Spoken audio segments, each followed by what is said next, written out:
Hello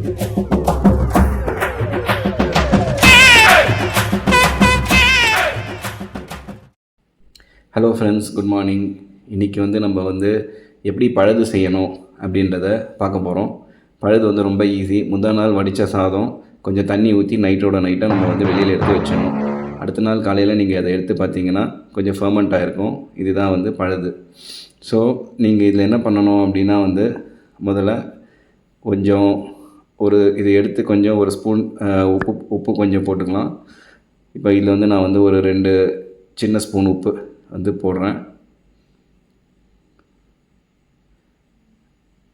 போட்டுட்டு நீங்கள் என்ன பண்ணணுன்னா இதை கொஞ்சம் லைட்டாக மிக்ஸ் பண்ணி விட்டுக்கலாம்.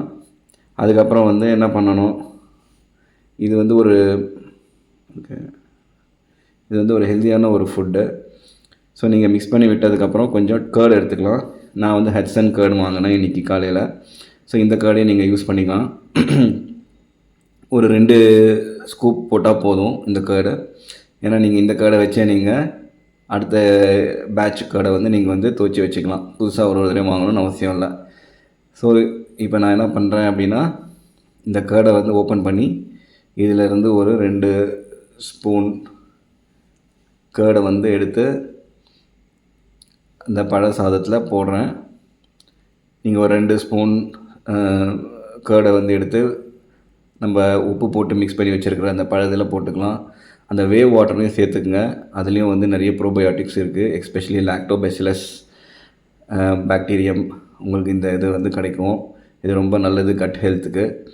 ஸோ இது ஒரு 3 ஸ்கூப் போட்டுட்டு நல்லா உங்களோட கையை நல்லா க்ளீன் பண்ணிவிட்டு ரைட் ஹேண்டில் நீங்கள் இதை நல்லா பிசைஞ்சு விட்டுக்குங்க.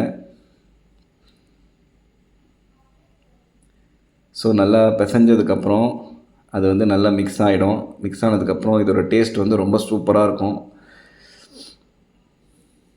இப்போ இதை மிக்ஸ் பண்ணதுக்கப்புறம் இதை ஒரு ஓரமாக வச்சுக்கோங்க. நெக்ஸ்ட்டு நீங்கள் என்ன பண்ண போகிறீங்கன்னா, ஒரு இண்டக்ஷன் ஸ்டவ் எடுத்துக்கலாம்.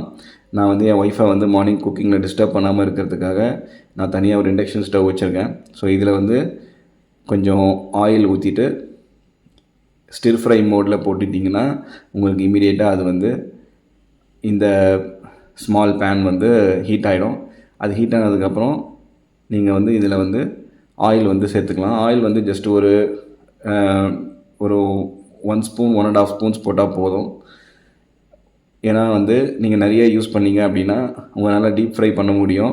பட் நிறையா ஆயில் வேஸ்ட் ஆகும். இந்த ஆயிலை நீங்கள் திருப்பி ரீயூஸ் பண்ணுறது நல்லது கிடையாது. அண்டு வேறு எதுக்கும் நீங்கள் யூஸ் பண்ணவும் முடியாது. ஸோ வேஸ்ட்டு தான். ஸோ அதுக்கு பதிலாக இந்த மாதிரி நீங்கள் பண்ணிக்கலாம். கொஞ்சமாக ஆயில் ஊற்றி நீங்கள் இதை மிக்ஸ் பண்ணிக்கலாம். ஸோ இப்போ அப்படியே சூடாக ஆரம்பிக்குது. இது ஃப்ரை ஆனதுக்கப்புறம் நீங்கள் இதை நல்லா வறுத்துட்டு ஒரு லைட் ப்ரௌன் கலரில், ரொம்ப டார்க்காக ப்ரௌனாக ஆக்கக்கூடாது அண்டு பிளாக்காக ஆகவே கூடாது. கொஞ்சம் லைட் ப்ரௌன் கலரில் அது ஃப்ரை ஆனதுக்கப்புறம் இதை நீங்கள் எடுத்து ஒரு நல்ல ஒரு இதில் சேர்த்து கிண்ணத்தில் சேர்த்து எடுத்து வச்சுக்கலாம். இப்போ இந்த மாதிரி ஃப்ரை ஆகும்போது ரொம்ப கிறிஸ்பியாக ஆகிடும். இப்போ நான் இந்த மோர் மிளகாவும் மோர் சுண்டக்காவும் சேர்த்துருக்கேன். இது சின்ன சுண்டக்காய். இது ரொம்ப சூப்பராக இருக்கும். ஸோ இதை நீங்கள் ஃப்ரை பண்ணதுக்கப்புறம் இதை எடுத்து ஒரு சின்ன கிண்ணத்தில் நீங்கள் போட்டு வச்சுக்கலாம்.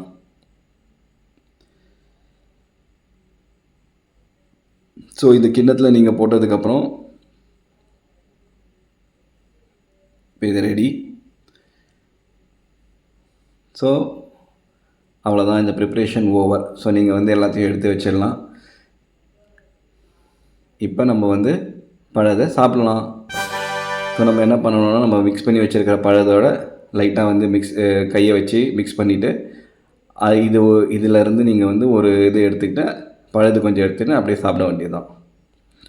இது ரொம்ப ஈஸி டு மேக் ஃபுட்டு. இது ரொம்ப ஒரு பட்ஜெட் ஃபுட்டு.